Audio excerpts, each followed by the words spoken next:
오늘은 가나 혼인잔치의 표적과 영적인 비밀이라고 하는 제목으로 함께 은혜를 받기를 원합니다. 인생을 살고 신앙생활을 할 때 관계가 참 중요합니다. 관계가 열려야 됩니다. 하나님께서 주시는 모든 좋은 복들은 이 관계를 통해서 우리에게로 다가옵니다. 예수님께서 5 제자와 마리아와 함께 가나 혼인잔치에 가셨습니다. 가나는 나사렛에서 3마일 정도 떨어진 곳입니다. 마리아가 혼인잔치집을 가서 음식에 관여해서 이리저리 도와준 것을 보면 마리아와 아주 가까운 친척이든지 아니면 가까운 친구 집이었을 가능성이 많습니다. 마리아와의 관계를 통해서 가나 혼인잔치집에 예수님께서 가신 것처럼 우리도 관계 맺는 모든 사람들에게 예수님을 만나게 해주고 예수님을 통해서 생명과 축복이 전달되게 해주는 그런 복된 통로가 되기를 주님의 이름으로 축원합니다. 기독교는 말씀과 표적이 아주 중요합니다. 표적은 헬라어로 세메이온이라고 하는데 뭘 가르쳐주는 안내표시판, 표지판 그런 뜻입니다. 밖에 보면 세안교회 간판이 있죠. 이 안에 세안교회가 있다는 말이죠. 그 간판이 세안교회는 아닌 것입니다. 표적도 마찬가지입니다. 요한복음에는 7가지 표적이 나오는데 이 표적들은 단순한 기적이 아닙니다. 예수님께서 어떤 분이신가, 또 예수님께서 무슨 일을 하기 위해서 세상에 오셨는가, 우리가 어떤 자세로 예수님을 믿어야 하는가를 가르쳐주는 사인과 같은 것입니다. 그런데 예수님 당시에 많은 사람들은 표적을 보고도 자기 기준으로만 생각을 해서 생명의 진리를 놓쳐버리고 말았습니다. 그렇기 때문에 요한복음을 보면 표적이 나오고 그 다음에 사람들의 잘못된 오해가 나옵니다. 또 그것을 바로잡아서 해석하고 설명해주는 예수님의 설명이 나옵니다. 항상 보면 표적, 오해, 바른 설명, 해석 이렇게 요한복음이 다 이렇게 구성이 되어 있습니다. 그래서 우리가 핵심 메시지를 잘 영적으로 묵상하고 깨닫고 분별을 해서 믿음을 갖되 헛된 믿음이 아니라 바른 믿음을 가져야 하는 것입니다. 가나 혼인잔치의 표적은 3장과 4장으로 계속 이어져서 니고데모에게 네가 거듭나지 않으면 하나님 나라에 들어갈 수 없다, 볼 수 없다 하신 말씀과 또 4장에 사마리아 수가성의 여인에게 생수에 관한 말씀을 주신 그 말씀으로 다 이렇게 이어져 나갑니다. 그래서 가나 혼인잔치의 사건을 3장과 4장과 다 연결해서 그 핵심 진리를 우리가 깊이 묵상을 할 필요가 있는 것입니다. 오늘 가나 혼인잔치의 이 표적에 대해서 몇 가지로 정리를 해서 함께 말씀을 나누며 은혜를 받기를 원하는데, 첫 번째로 믿음은 결혼하듯 영접하여 하나로 연합되어 기쁨을 누리며 사는 것이다 라는 것입니다. 믿음 생활은 서로 다른 두 사람이 하나 되어서 한 몸을 이루고 사는 결혼 생활과 비슷합니다. 하나님께서 사람을 흙으로 지으시고 그 코에 생기를 불어넣어서 산 영이 되었다, 생명이 되었다 성경이 말씀합니다. 이 연합이 결혼과 굉장히 비슷합니다. 그래서 예수님께서는 혼인잔치집에서 내가 누구며 내가 왜 이 땅에 왔는가, 무슨 일을 하기 위해서 왔는가 하는 표적을 처음으로 베풀어 주시게 된 것입니다. 사람은 본질적으로 흙에 속한 존재입니다. 그래서 사탄이 들어오면 사탄의 종이 되는 거예요. 공부를 많이 했어도 공부 많이 한 사탄의 종이 되는 거예요. 그러나 하나님을 영접하면 하나님의 사람이 되는 거예요. 우리 인간의 본질을 잘 생각해 보면 우리가 큰 소리 치고 교만할 게 없습니다.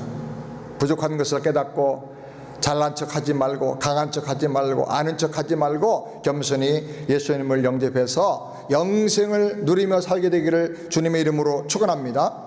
두 번째로 기쁨의 상징인 포도주가 없다면 잔치를 계속해도 결혼잔치가 될 수 없다는 것입니다. 여기 성경에 보니까 결혼잔치가 시작되었는데 포도주가 떨어졌습니다. 유대인의 혼인잔치는 한 주간 혹은 길면 2주간 이상을 계속 진행합니다. 그래서 혼인잔치를 위해서는 항상 충분한 포도주를 준비하게 되는데, 그런데 그 혼인집에 포도주가 중간에 떨어져 버린 것입니다. 포도주가 떨어진 잔치는 기쁨의 잔치가 될 수 없는 것입니다. 잔치한다고 다 잔치가 아닙니다. 절대적으로 기쁨이 필요한 것입니다. 열심히 산다고 복된 인생이 되는 게 아닙니다. 기쁨이 마르지 않아야 합니다. 생명력이 넘쳐야 됩니다. 교회 다닌다고 다 신앙생활 하는 게 아닙니다. 주님과 연합해서 영적인 생명과 기쁨을 누리며 항상 감사하며 그의 통치 안에 살아야 그것이 신앙생활인 것입니다. 세 번째로, 예수님을 바로 믿고 체험하려면 핵심 주제를 잘 알고 구해야 한다는 것입니다. 마리아는 예수님에게 포도주가 떨어졌다고 말했습니다. 이제 내가 혼인잔치집에서 기적을 베풀어 가지고 사람들에게 너의 능력을 보여줘서 내가 메시아인 것을 증명해 보여주라, 그런 뜻으로 말한 거예요. 근데 예수님은 마리아에게 아주 단호하게 대답하셨어요. 여자여, 나와 무슨 상관이 있나이까? 여기서 여자여라는 말은 히브리어로, 헬라어로 귀네라는 말인데 무리한 단어가 결코 아니에요. 예수님께서 십자가에서 마리아에게 요한을 가리키면서 여자여 보소서 아들이니이다 하실 때도 똑같은 단어를 사용하셨어요. 귀네라는 말은 여자를 높여서 아주 높은 귀한 귀부인으로 부르는 존칭어입니다. 그런데 분명한 것은 뭐냐고 하면, 다른 여자에게는 그렇게 부를 수 있어도 자기 모친에게는 그 말이 적합한 단어가 아니에요. 근데 주님이 이 단어를 사용하셨어요. 여자여 하셨어요. 주님은 이 표현을 통해서 이제 마리아, 당신의 아들 예수가 아니라 하나님이 보내신 메시아로서의 예수의 공생애를 이제 시작합니다 라고 하는 선언을 하시면서, 동시에 마리아가 간구한 내용이 잘못된 내용인 것을 강조해서 지적을 하고 계신 것입니다. 여자여, 나와 무슨 상관이 있나이까? 라는 이 말을 언뜻 들어보면 포도주를 만들어주지 않겠다라는 말처럼 들립니다. 그런데 주님께서는 그 다음에 바로 포도주를 만들어 주셨습니다. 그러면 그게 도대체 무슨 뜻일까요? 우리가 요한복음을 보면 7장 6절에도 예수님의 형제들이 명절이 되니까 예수님에게 말합니다. 예루살렘에 올라가서 사람들에게 당신을 보이십시오. 그러면 사람들이 당신의 능력을 보고 당신의 말씀을 듣고 믿을 것입니다. 그렇게 말합니다. 그때 예수님께서 아직 내 때가 이르지 않았다라고 말씀하세요. 그런데 그 다음에 보면 즉시 올라가셔요. 드러내지 않고 조용히 올라가셨다 그랬어요. 마리아가 요청하고 형제들이 요청한 게 무엇입니까? 예수님, 당신의 능력을 보여주세요. 마리아는 하나님의 계시를 통해서 예수님이 하나님의 아들이시고 세상을 구원하기 위해서 오신 구세주인 것을 확실히 알고 믿었어요. 그러니 그 능력을 보여줘서 이제 사람들이 당신을 믿고 따르고 순종하게 하십시오 그랬어요. 그 전의 내용을 봅시다. 마리아와 예수님의 형제들이 그렇게 구한 것처럼 우리도 주님께 비슷한 내용으로 기도할 때가 많이 있어요. 주님의 그 능력으로 나의 이 문제를 해결해 주고 나를 높여주시고 내 모든 소원을 이루어 주시면 세상 사람들이 나를 통해서 하나님의 살아계신 것을 인정하고 믿을 겁니다. 저를 그런 영광의 도구로 써주세요. 우리가 그렇게 기도할 때가 많이 있어요. 잘 생각을 해보세요. 그런데 성경에 보면 이것과 비슷하게 말하는 존재가 또 하나 있어요. 누구냐? 마귀예요. 마태복음에 보면 예수님께서 광야에서 40일 동안 금식하신 후에 마귀가 와서 말합니다. 돌로 떡을 만들어 보세요. 당신의 능력을 보여주세요. 그러면 우리가 믿을 겁니다. 성전 꼭대기에서 뛰어내려 보세요. 그러면 천사들이 당신을 받들어서 보호하여 상하지 않게 해줄 겁니다. 그러면 당신이 메시아인 것이 증명되는 겁니다. 마리아의 간구와 우리의 기도와 마귀의 얘기가 상당히 일맥상통한다는 걸 우리가 깨달아야 됩니다. 그런데 주님께서 그렇게 하셨습니까? 예수님은 자기 능력을 보여줘서 자신의 존재를 증명하기 위해 오신 분이 아닌 것입니다. 우리에게 필요한 것을 채워주고 내 육적인 소원을 이루어주기 위해서 오신 분도 아니에요. 그래서 물로 포도주를 만들어서 당신의 능력을 보여주고 증명하라고 하는 마리아의 요구에 대해서 여자여 나와 무슨 상관이 있나이까? 라고 아주 냉정하게 대답하신 거예요. 만약에 우리가 예수님을 믿는 이유가 주님을 통해서 내 인생에 필요한 무엇을 채우고 내 인생에 필요한 포도주를 얻는 것에 초점이 있다고 하면 주님은 우리에게도 그렇게 말씀할 거예요. 얘야, 내가 나와 도대체 무슨 상관이 있느냐? 그런 사람은 진정으로 영적으로 예수님과 상관이 없다는 거예요. 예수님이 왜 오셨습니까? 그렇게 우리에게 필요한 포도주나 해결해주고 우리 삶의 어떤 문제나 도와주려고 오신 게 아니라 내 근본적인 문제, 죄를 해결해주기 위해서 오셨습니다. 아멘? 예수님은 세상의 욕심을 채워주고 내 소원을 들어주기 위해서 오신 게 아니에요. 주님은 십자가에서 죄를 위해 죽으셨어요. 그리고 아직도 우리 속에 남아있는 죄악의 그 부패성과 교만을 해결해 주시기 위해서 성령으로 우리 안에 오셔서 평생의 신앙생활을 통해서 우리 안에서 역사하면서 이 문제를 해결시키고 하나님의 자녀답게 성숙하게 만들어 주기 위해서 오신 분이에요. 아멘? 그런데도 많은 신자들은 이 진리를 모르고 초점을 맞추질 못하고 포도주만 채워달라고 간구하는 것입니다. 그때 주님은 내 때가 아직 이르지 않았다 라고 말씀을 하신 거예요.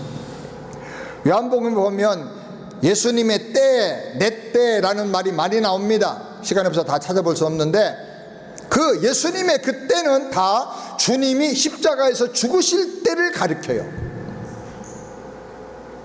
그러니까 내 때는 시간의 개념이 아니에요.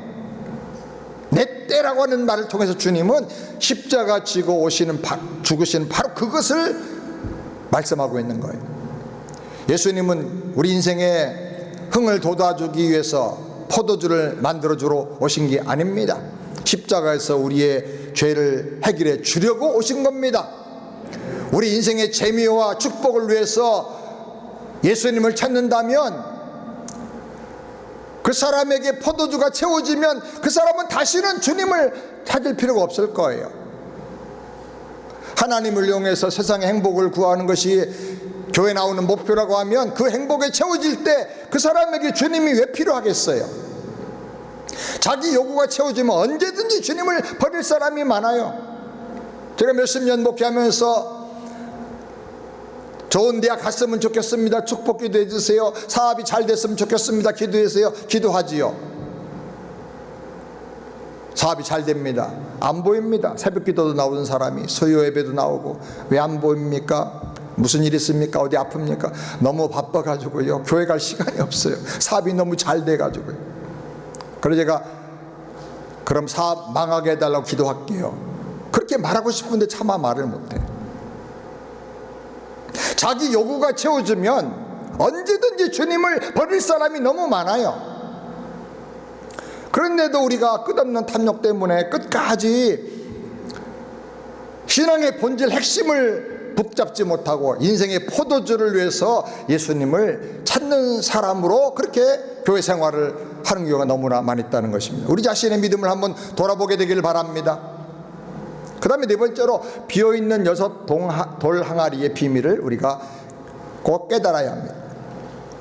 예수님은 하인들에게 비어있는 6개의 돌 항아리를 물로 가득 채우라고 명령하셨어요. 6개의 돌 항아리는 유대인의 결례를 행하기 위해서 갖다 놓은 항아리들입니다. 결례라고 하는 것은 깨끗하게 닦는 예식이에요. 유대인들은 밖에 나갔다 들어오면 닦아요. 식사하기 전에도 반드시 손과 발과 몸을 정결하게 닦아야 합니다.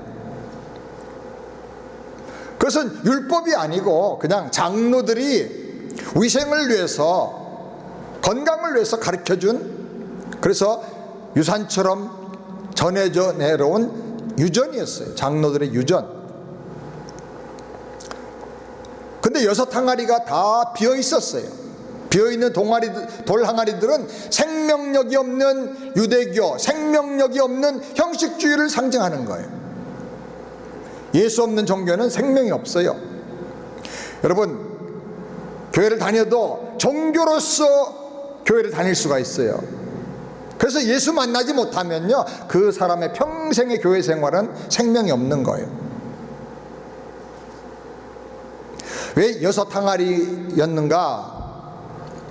엿새 동안에 하나님의 창조하신 모든 세계가 인간의 죄악과 타락으로 말미암아 다 생명을 잃어버렸어요. 내용이 없는 허무하고 헛된 것이 되어버리고 말았어요. 그 6 항아리를 물로 채우고 포도주를 만들어 주신 것은 죄로 말미암아 잃어버린 생명력과 그 기쁨을 예수님께서 친히 회복시켜 주시겠다는 거예요. 주님은 빈 항아리에 물을 가득 채우라고 하셨습니다. 그리고 포도주로 다 변화시켜 주셨어요. 성경의 포도주는 기쁨, 행복을 상징하고 또 예수님의 보혈, 피를 또 상징해요. 시편 104편 15절 말씀 우리 한번 다 같이 읽어보실까요? 사람의 마음을 기쁘게 하는 포도주와 사람의 얼굴을 윤택케 하는 기름과 사람의 마음을 힘있게 하는 양식을 주셨도다. 이제 이런 구절들은 성경을 보는 돋보기예요. 포도주란 말이 나올 때 이걸로 해석하고, 또 기름이란 말이 나올 때는 이런 뜻으로 해석을 하고, 양식이란 말이 나올 때는 이런 뜻으로 해석을 하면 되는 아주 중요한 구절들.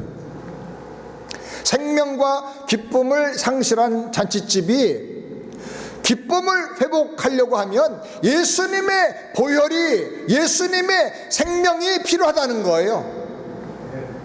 이게 예수님께서 가나 혼인잔치집에서 포도주를 만드신 영적인 의미인 거예요. 여러분, 빈 항아리만 가지고 종교생활하지 말고 예수의 보혈로 여러분의 심령이 다 채워지게 되기를 주의 이름으로 축원합니다. 5번째로, 예수님은 창조주 하나님과 구원의 하나님의 영광을 나타내셨습니다. 물이 변하여 포도주가 된 것은 본질이 바꿔진 거죠. 그것은 흙으로 사람을 만드신 것처럼 하나님의 창조 역사가 지금 나타났다는 거예요. 예수님이 바로 창조주라는 거예요.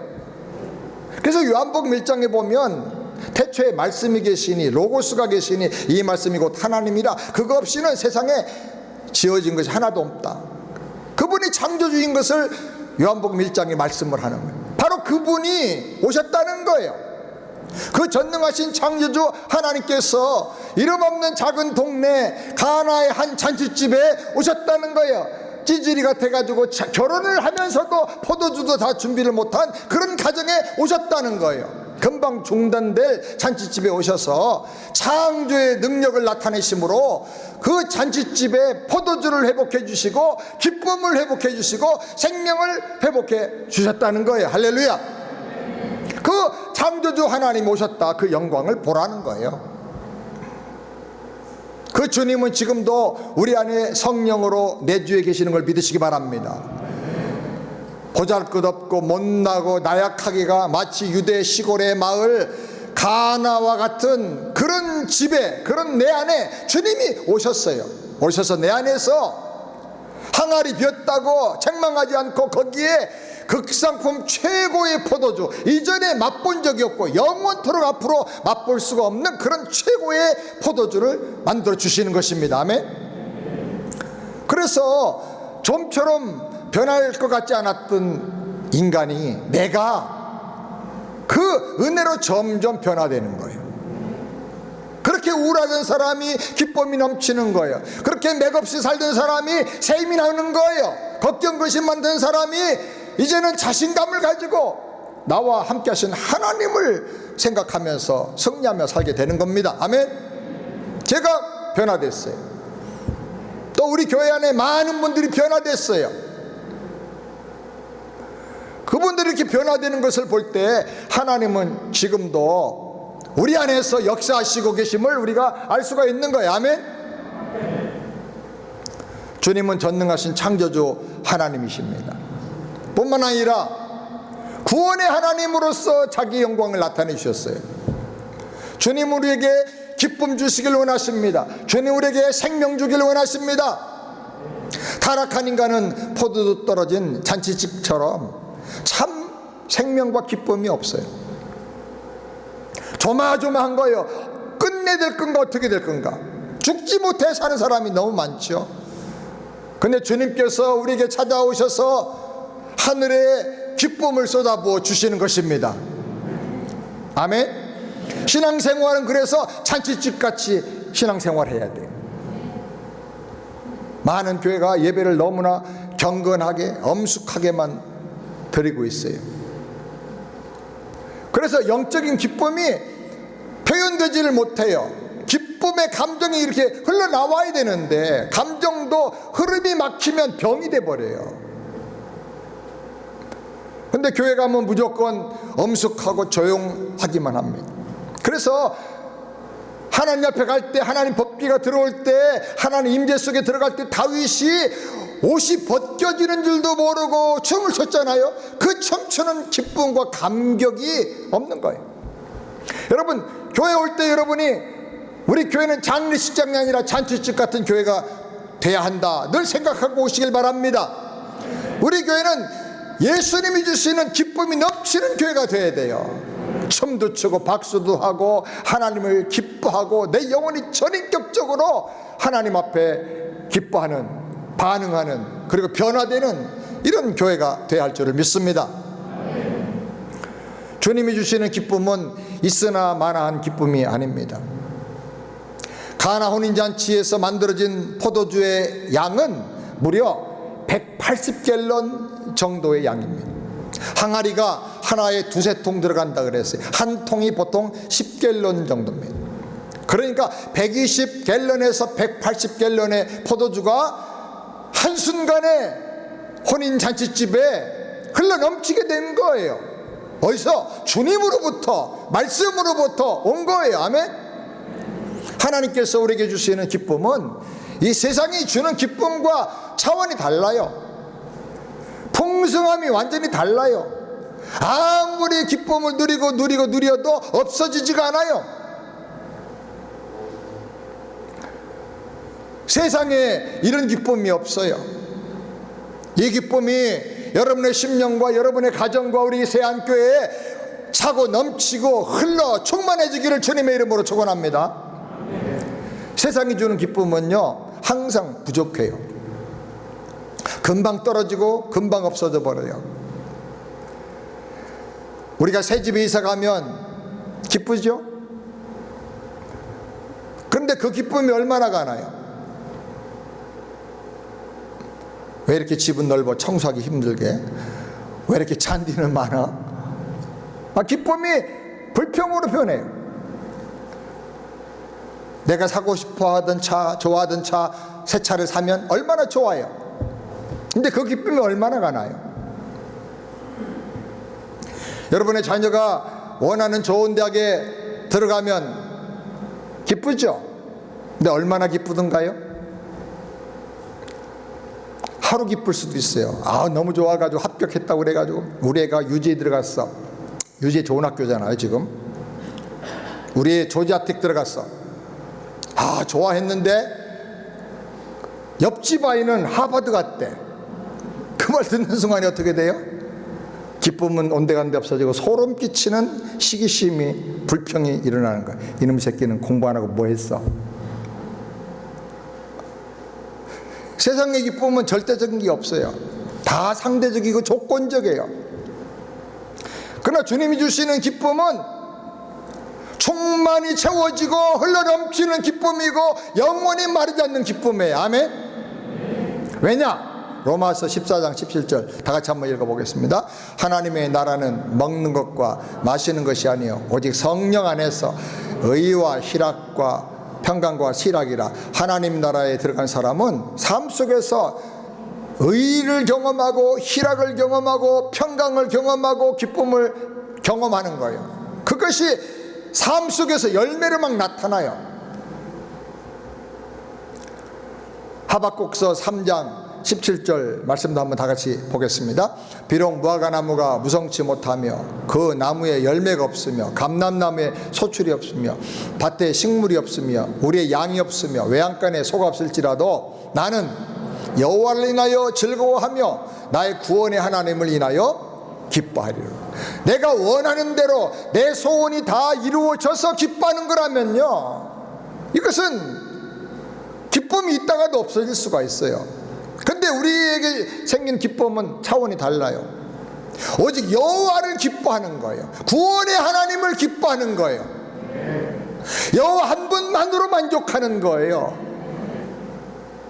그러면 이것이요 얼마나 강력한 능력이 되는지 몰라요. 고난을 당할지라도 억울한 일을 당할지라도 여호와를 기뻐하는 믿음으로 이겨낼 수가 있어요. 승리할 수가 있어요. 감옥에 들어가서도 바울과 실라가 그 기쁨으로 감사하고 찬양했지요.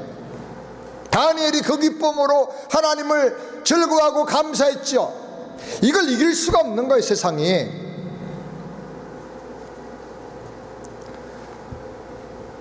크리소스이라는 분이 있는데 그분의 별명이 황금의 입술이에요.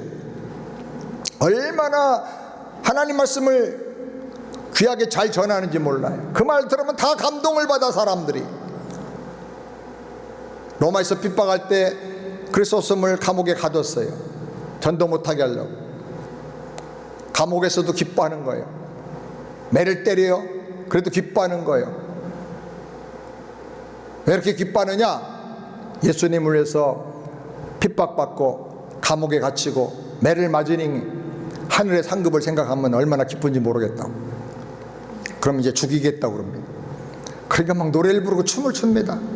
이제 순교할 수 있는, 이건 아무나 할 수 없는 것인데 당신들이 오히려 순교할 수 있도록 도와주니까 하늘의 영광이, 최고의 영광이 눈에 보여서 기쁘다고.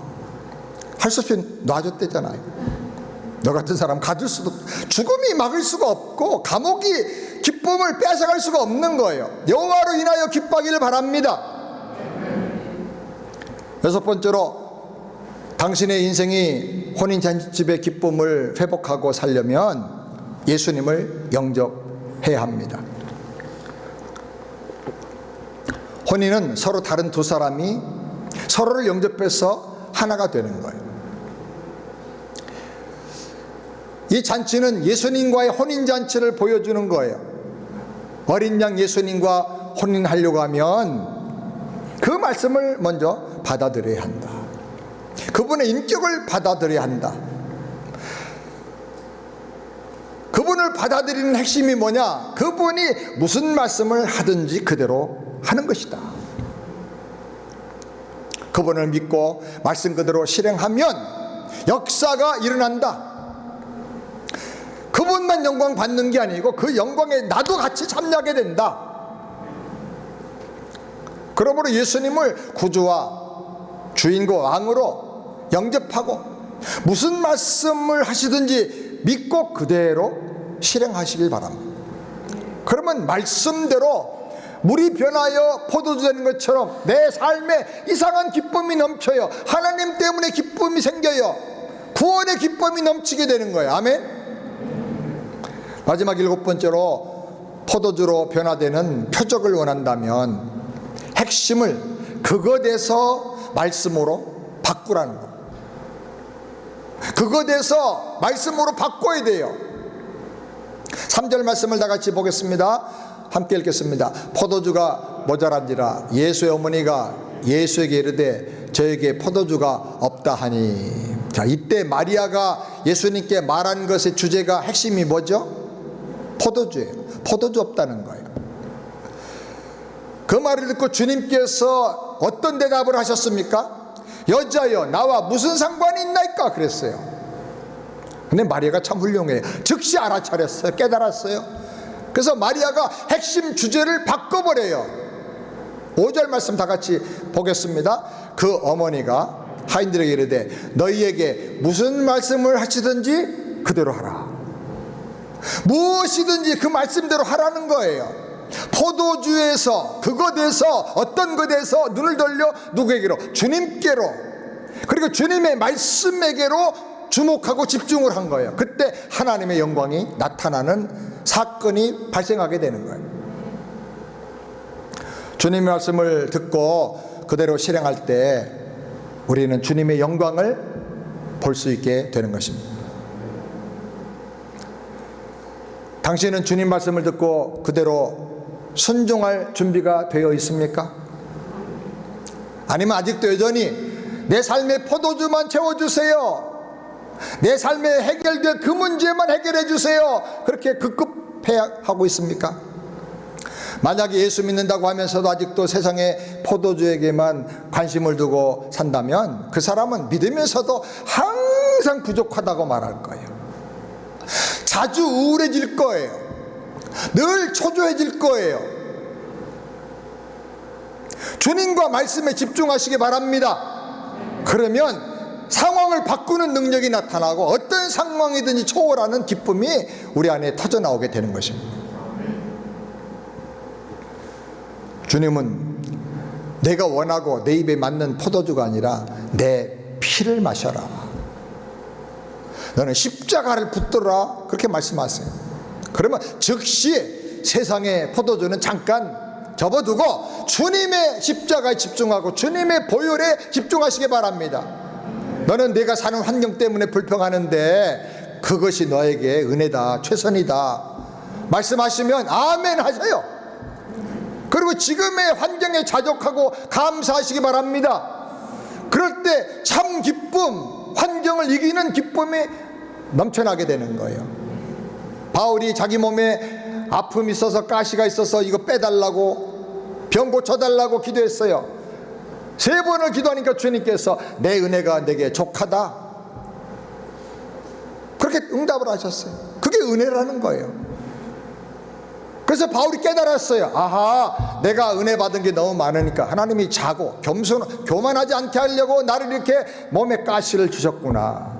이 고통 때문에 오히려 주님을 계속 의지하고 나가니까 약할 그때 내가 오히려 영적으로 강해지는구나.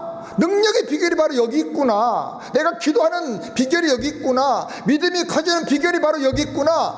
그래서 자기 약함을 이제 자랑한다 그랬어요. 자랑한다. 그러니까 병을 초월해가지고 더 놀라운 능력자로 살게 되는 거예요. 아멘. 이렇게 살면 내 삶에 주님의 영광이 더 강력하게 나타나게 되는 거예요. 이렇게 살 때 내 삶 속에 하나님의 성품이 이루어지고 하나님의 형상이 만들어지고 강력한 믿음이 내 안에서 계속 성장하게 되는 거예요. 이런 믿음으로 살면 세상에 어디에 있든지 간에 자족하며 감사하며 행복하게 살 수 있고 어떤 환경도 다 바꾸고 승리할 수가 있는 것입니다. 아멘. 그러므로 우리는요, 내 삶의 조건, 복지, 웰빙, 거기에 초점을 두지 말고 거룩에 초점을 둬야 돼요. 웰빙의 목적이 아니라 홀리빙, 예수님 닮아가는 믿음에 초점을 두고 살게 되길 바랍니다. 그래서 여러분의 심령과 가정 속에 물이 변화에 포도되는 역사가 날마다 계속되기를 주님의 이름으로 축원합니다. 기도하겠습니다. 하나님 아버지 감사합니다. 물이 변하여 포도주 됐는데 그 구원의 주님, 창조의 하나님 내 안에 계심을 믿습니다. 나도 내 삶의 여러 가지 조건과 문제에만 집중하고 마음을 빼앗기지 않고 오직 예수님께 집중하고 예수님의 구세주 되심과 예수님의 십자가의 능력과 예수님의 부활의 능력을 더 집중하고 묵상하고 주님을 사랑함으로 말미암아 주님으로 인한 기쁨이 넘쳐서 그 기쁨으로 코로나도 이기고 모든 문제도 이기고 질병도 이기고 어려움도 이기고 승리하는 하나님의 사람들 다 되게 하여 주시옵소서. 내 인생이 포도주가 넘치는, 기쁨이 넘치는 잔치집 같은 인생이 되도록 주께서 축복하시고 영광을 받아 주시옵소서. 예수님의 이름으로 기도 드리옵나이다. 아멘.